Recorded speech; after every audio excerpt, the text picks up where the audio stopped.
Alright people, so welcome to Jumbo IAS and welcome to UPSC Prelims Phoenix batch. In this batch, you all know that we are revising the entire syllabus for UPSC Prelims examination through a set of MCQs. Through this batch, you will revise the entire syllabus at least 3 times, plus you'll be practicing more than 7,000 MCQs. Now, as far as the static portion is concerned, you all know who have been following this batch. You all know that we are currently on ancient and medieval history, and today is day 2 of ancient and medieval history. Today's targets were Vedic age. So we will cover the entire topic of Vedic age through a set of 30 MCQs. The notes were already shared with you in advance. So the thing is that because the notes were shared with you, so I'm hoping that you have already gone through the notes and now you are sitting for this lecture. Okay, please do not sit for this lecture without revising the notes. All right, so let's begin with Vedic age, ancient and medieval history, day 2. Let's begin. So AMC day 2, and we will be discussing Vedic age.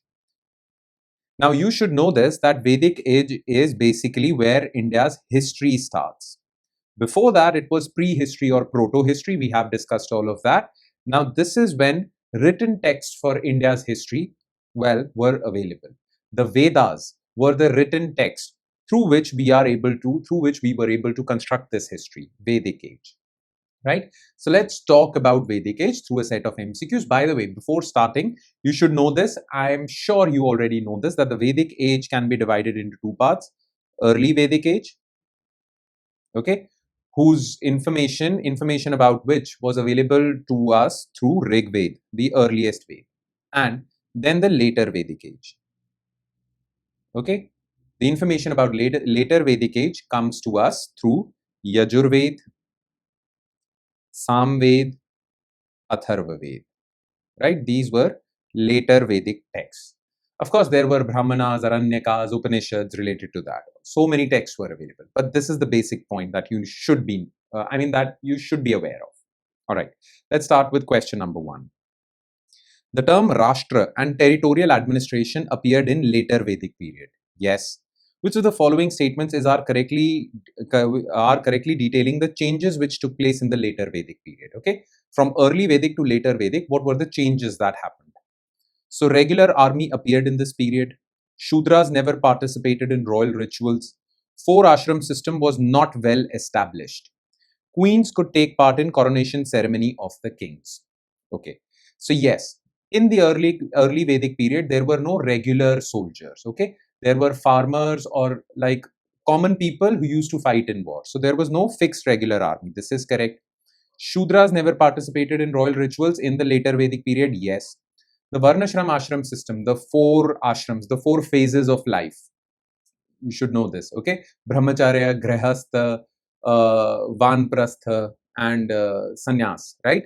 So all these 4 ashrams was not well established. It established by the end of later Vedic period. It appeared, but not well established. And queens could take part in the coronation ceremony of the kings, like Rajasuya Yagya, Ashwamedh Yagya. So all of this, all are basically correct. The answer would be 1, 2, 3, 4. Okay, next. Which of the following are correct regarding the age of Mahajanapada? All right.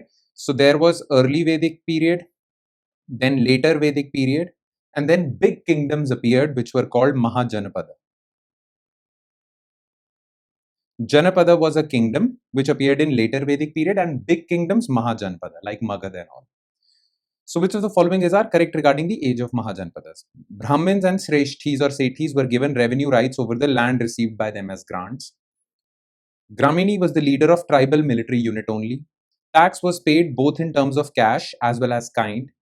Parishad was a body which consisted of people belonging to 3 varnas, higher varnas only.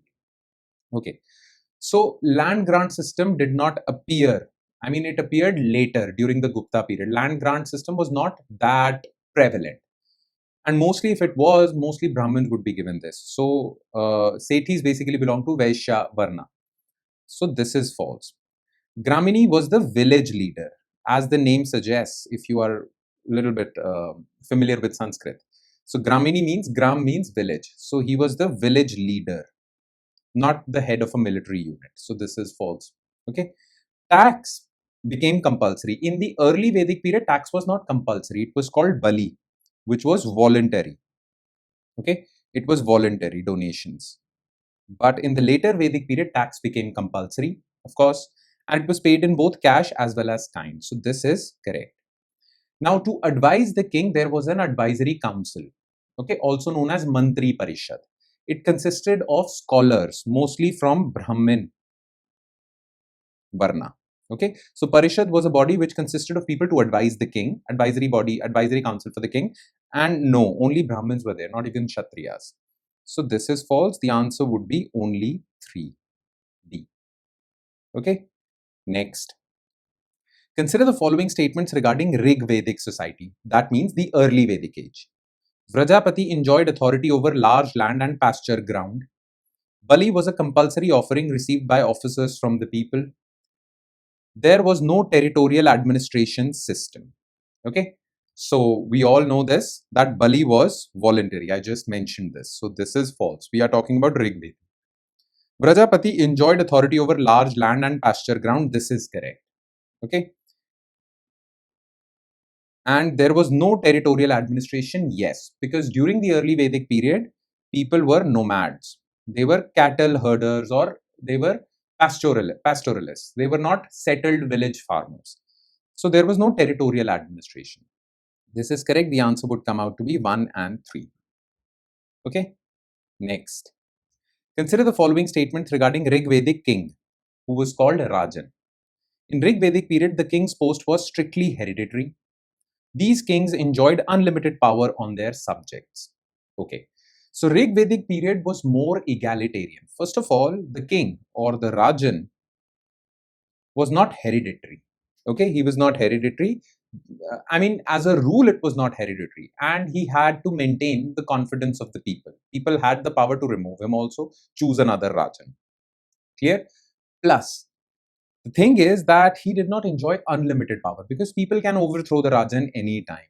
He was not collecting taxes also. He was collecting Bali. Plus, whatever the king won during the war, okay, so war happened for treasure also. So whatever money or whatever property that was earned during war, some of it was kept with Rajan and the rest of it was shared with his subjects. So that doesn't show you that he had unlimited power over his subjects. Okay, so it was more egalitarian. Rajan was not a complete authority figure. He was from the people. Okay, so enjoyed unlimited power? No, not hereditary also. Now, the question is, choose the incorrect statement. So both statements are incorrect. All right. Now, keep a track of correct, incorrect, this word. It can lead to negative marking also. Okay. So keep a track of this. Next. Consider the following statements about later Vedic period. Signs of idolatry appeared during later Vedic times. There was a strong reaction against priestly domination, rituals, and cults towards the end of later Vedic phase. Okay. Now, here's the thing. Yes, during later Vedic period, the ritual aspect, Rig Ved was pretty simple, but the rituals, Vedic rituals, Yagya rituals, they became pretty complex. And that is why you see signs of idol worship also, signs of it. Okay, so yes, signs of idolatry did appear during later Vedic times. Now, such was the complex nature of Hinduism back then, or the ritual aspect became so complex that by the end of later Vedic period, which is around 600 BC, by the end of later Vedic period, well, you see a reaction against this extreme complicated rituals. That is why you see the rise of heterodox sects around 600 BC. Heterodox sects, those which do not basically are not aligned with Vedic, or they do not agree that Vedas are supreme.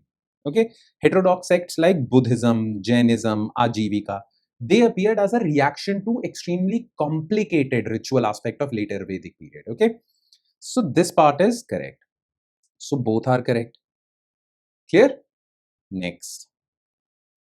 Consider the following statements regarding Vedic gods. Aditi and Usha represented the appearance of dawn. Soma was considered to be the god of plants. Maruts personified storm. Okay, so yes, Aditi and Usha were dawn gods, morning gods. Yes.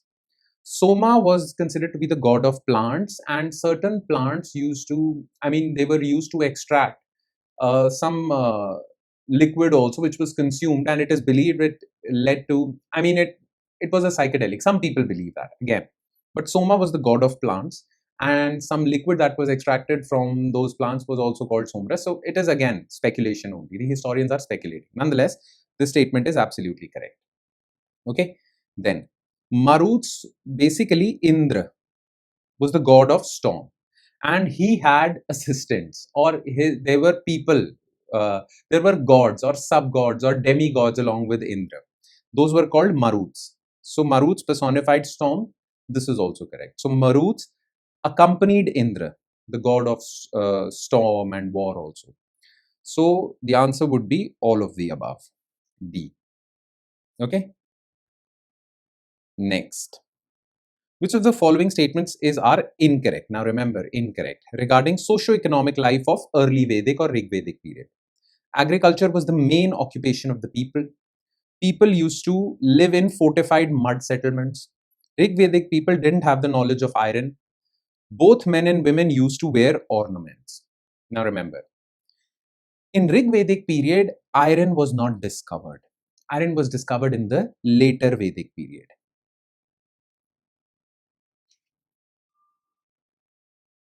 Okay. So this is there. Now, remember, Rig Vedic people were nomads, pastoralists. They were cattle herders, basically. So they did not practice agriculture at large scale. There were no there were no fortified settlements or village settlements. Farming was not in vogue. Basically, pastoralism, cattle rearing was basically in fashion back then. So agriculture was the main occupation. No, cattle rearing was. People used to live in fortified mud settlements. No, they were nomads. So they moved around a lot.